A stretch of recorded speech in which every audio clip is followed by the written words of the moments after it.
সুপ্রভাত, কেমন আছো বন্ধু তোমরা? আলাপনের আরেকটি নতুন ব্লগে তোমাদের সকলকে জানাই স্বাগত। আর আজকে হচ্ছে 24শে ডিসেম্বর, মঙ্গলবার। আর এখন বাজে ঘড়িতে 9টা 40। আর এখন থেকে আমি তোমাদের সঙ্গে আমার আলাপ শুরু করলাম। আর আজকে আমি সকালবেলায় আমার বরকে করে দিয়েছি জলখাবারে আটা মেখে আর কি একটু পরোটা করে দিয়েছি। ভেবেছিলাম একটু লুচি করব, কিন্তু লুচি করলাম না। কদিন একটু ভাজা পোড়া অনেক খাওয়া চলছে, মানে বাইরের কোনো কিছু খাওয়া, বাইরে কালকে খেয়েছি শুধু। আর এমনি ঘরেই বেগুনি টেগুনি অনেক ভাজাচ্ছে, ভীষণ তেলে ভাজা খেতে ভালোবাসে। তবে আমরা বাইরের খাবারটা খুব কমই খাই। তাই এই যে আটা মেখে রেখে ইচ্ছা ছিল কি লুচি করবার। আর তেলটাও দেখলাম মাসকাবাড়ির মাল শেষ হয়ে এসছে। এগুলো তেলটাও একটু শেষের পথে, তার জন্য রিস্ক নিলাম না, এবং তেলে ভাজা অনেক খাওয়া হয়ে গেছে কদিন ধরে। তাই আজকে আটা মেখে একটু পরোটা করে দিয়েছি। আর করেছি একটু হিং দিয়ে আলুর তরকারি। হিং ফোড়ন দিয়ে, হিং সাদা জিরে শুকনো লঙ্কা ফোড়ন দিয়ে আলু তরকারি করে দিয়েছি। সেই আলু তরকারি অল্প একটু রয়েছে, ছেলে আর আমার হয়ে যাবে। আর এখানে এখন আমি করবো পরোটা। আর আজকে 24শে ডিসেম্বর। আর এই দিনটি আমার কাছে একটি বিশেষ দিন। তার কারণ হচ্ছে আজকে আমার কর্তার জন্মদিন। আর আমার শাশুড়ি আমার কাছে গল্প করতো যে অনেক, মানে যখনই কথা ওঠে তখনই গল্প করে আমার সাথে, যে আমার কর্তা যখন মানে হওয়ার সময়, তখন মা যে খুব মানে ইয়ে পেয়েছিল, কষ্ট পেয়েছিল, সেটা আমার কর্তা বাড়িতে হয়েছে। আমার সব থেকে ভালো লাগে আমার যে কর্তার যে জন্মস্থানটা, সেটা কিন্তু এখানে নয়, মাইথনে। মাইথনে সেখানে আমরা একবার গেছিলাম, আমার মামা শ্বশুরের মেয়ের বিয়ে যখন হয়েছিল তখন আমি গেছিলাম ওখানে ঘুরতে। তখন আমরা দেখেছি কালী পাহাড়ি বলে একটা জায়গা আছে, সেই জায়গায় আমার মামার মানে মামা শ্বশুরের বাড়ির ওদিকটায় পরে আমার মাসি শাশুড়ি থাকতো ওখানে। থাকতো বলতে আমার মাসি শাশুড়ি গত হয়েছে, যখন তার ছেলের বউরা থাকে, তা ওইখানে আমার কর্তার জন্ম হয়েছে বাড়িতেই। সেই সময় আমার যে শ্বশুরমশাই ছিলেন, আমার শ্বশুরমশাইয়ের যিনি যে কারখানায় আর কি চাকরি করতেন, সেই তখন কারখানাটা বন্ধ হয়ে যায়। সেই কারখানা বন্ধ হয়ে যাওয়ার পরে তখন উনি উনি যেহেতু মিষ্টির ভালো কারিগর ছিলেন, নাম করা, ওখানে গিয়ে উনি মিষ্টি তৈরি করতে থাকেন এবং বেচেন। সেই সময় কয়েক বছর ওখানে ছিলেন, তারপর আবার কারখানা খোলার পরে যথারীতি আবার চলে আসে এখানেই।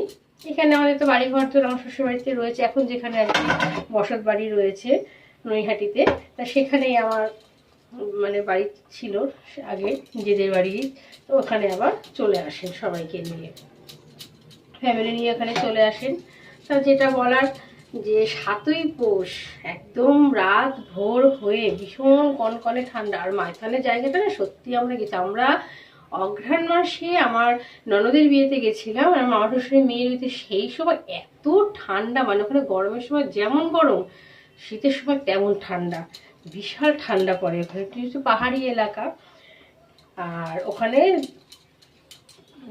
এরকম ঠান্ডাটা বেশি পড়ে। তা ওখানে যাই হোক, তো ওখানে সারা রাত বলছে এত পথে ফোন চলে এসছে। আসলে আমাদের ওই বাড়িতে, আমার শ্বশুর বাড়িতে যে দুটো কুকুর নতুন এসছে, তারপরে আমার দেওয়ারি দেখাশোনা করেও, আগাগোড় একটু কুকুর পায়রা এসবগুলো পুষতো, দেখাশোনা করতে দুটো নতুন কুকুর আনা, ছেলে মেয়ে দুজনেই উভয় একসাথে আছে। ছেলে যে কুকুরটা আছে, ওর কুকুরটার খুব শরীর খারাপ, হঠাৎ করে কাল থেকে রক্ত বমি হচ্ছে, কালকে থেকে স্যালাইন চলছে, ওষুধ চলছে। কালকে মোটামুটি ভালোর পথেই ছিল, আজকে আবার বলছে একটু খুব অবস্থাটা একটু কোনো খারাপ, চিৎকার করছে, তা হসপিটালে মনে যত সম্ভব নিয়ে যাবে। ওই জন্য আমার কর্তা ফোন করে জানালো। ভিডিওটা করতে করতে মাঝখান থেকে কথা, তো যাকে আমি কাল থেকে আমরা সবার খুব মনটা খারাপই হয়ে রয়েছে। সবাই ঠাকুরকে সমানে ডেকে যাচ্ছে ও যেন তাড়াতাড়ি সুস্থ হয়ে যায়। কেন চোখের সামনে না অবলা জন্তু তো বলতে পারে না কথা। এর আগেও আমাদের একটা রকম ল্যাব মারা গেছে এরকম ঠান্ডার সময়, ঠিক ডগ শো যে প্রতিযোগিতা সব হয় না, ওর সময় ওরকম নিয়ে যাওয়ার কথা ছিল, তার 1 সপ্তাহ আগেই মারা গেছে। তখন ট্রেন করা হচ্ছিল কুকুরটাকে, সেই সময় ঠান্ডা লাগবে। আর সেই বছরই আমাদের ঘর বাড়ি তৈরি হচ্ছিলো। এত সব বললো বালি সিমেন্ট, যে এত সিমেন্ট এসব এগুলো না, ওগুলো সহ্য করতে, সিমেন্টের ঠান্ডাটা প্রচণ্ড হয় চারিদিকে, মানে কখন সিমেন্ট বালি কাজ হচ্ছে ওই বাড়ি। তখন আমার এই বাড়িও তৈরি হচ্ছিলো, আমাদের একসঙ্গে এই বাড়ি ওই বাড়ি তৈরি হয়। যাই হোক, কুকুরটার কথা শুনে মনটা খারাপই লাগছে, দেখি একটু ফোন করে জানবো আমার দেওরের কাছে।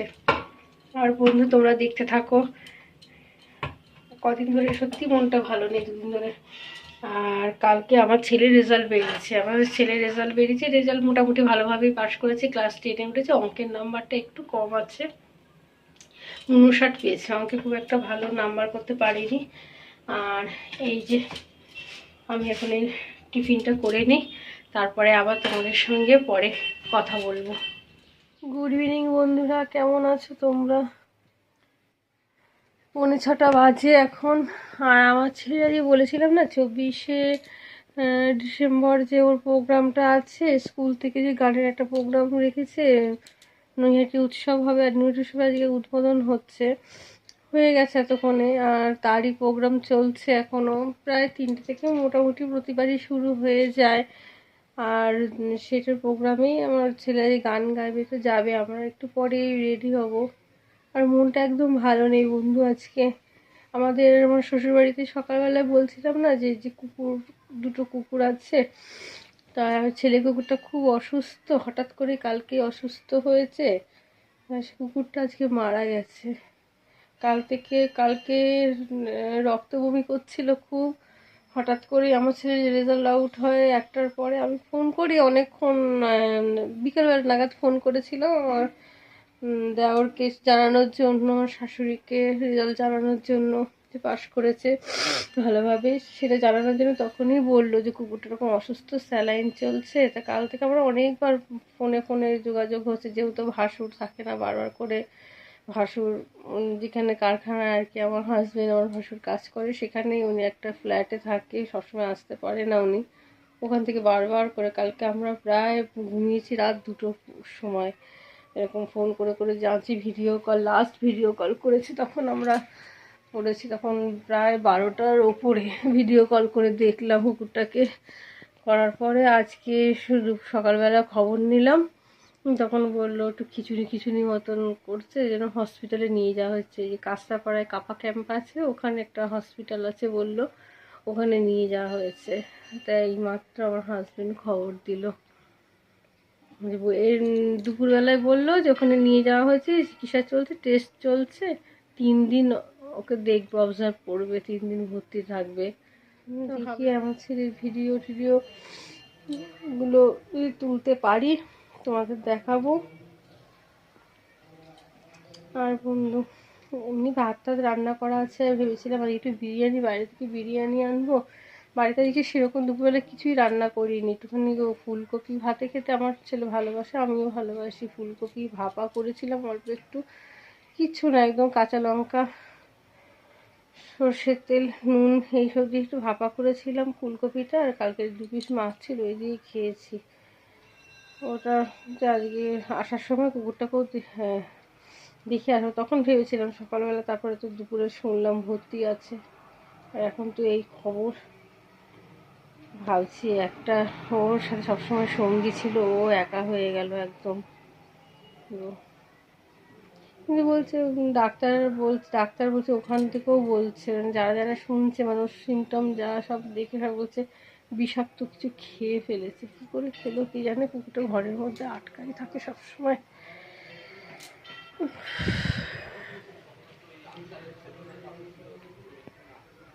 তো বন্ধু এই হলো তোমাদের সঙ্গে আমার এখনকার মতো কথা, আবার পরে দেখা হবে তোমাদের সাথে। वक्रतुण्ड महाकाय सूर्यकोटि समप्रभा निर्विघ्नं कुरु मे देव सर्वकार्येषु सर्वदा।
Hare Krishna Krishna Krishna Hare Hare Hare Rama Rama Rama Hare Hare Hare Krishna Krishna Krishna Hare Hare Hare Rama Rama Rama Hare Hare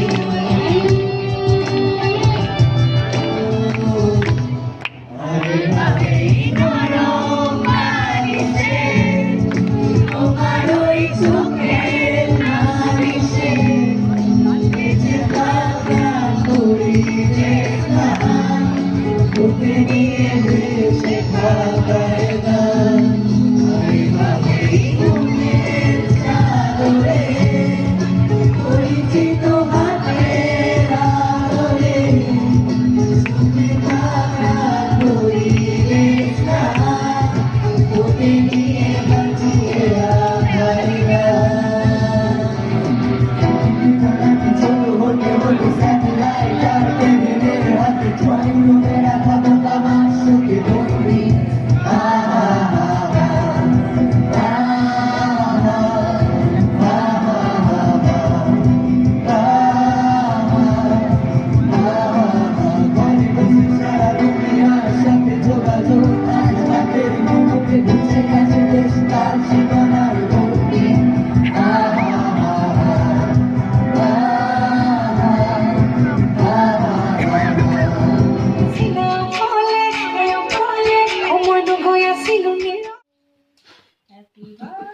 কাটার পর ফু দিচ্ছে না কাঁটা আগে দিয়েছি আমি হাত তালে শোনা যাচ্ছে না তোমার 11:38 বেজে গেছে। আমরা এই সময় এখন ছেলের ফাংশন আস্তে আস্তে দাঁড়াও দেখাও আমরা বাড়িতে আসলাম আর এসে এই যে এই কেকটা বানিয়েছিলাম তো দিয়ে ঘোরা বুঝতে পারছি আমি খাচ্ছি খাওয়া দাওয়া আর একটু খাওয়াও। আমরা সেরকম বাইরে থেকে সেরকম কোনো কিছু আনিনি, সেরকম ভাবে খাওয়া দাওয়ার বাইরে কিছু করিনি। মনটা ভালো নেই, জানোই তো, তোমাদের সাথে বলেছিলাম উকুটার কথা।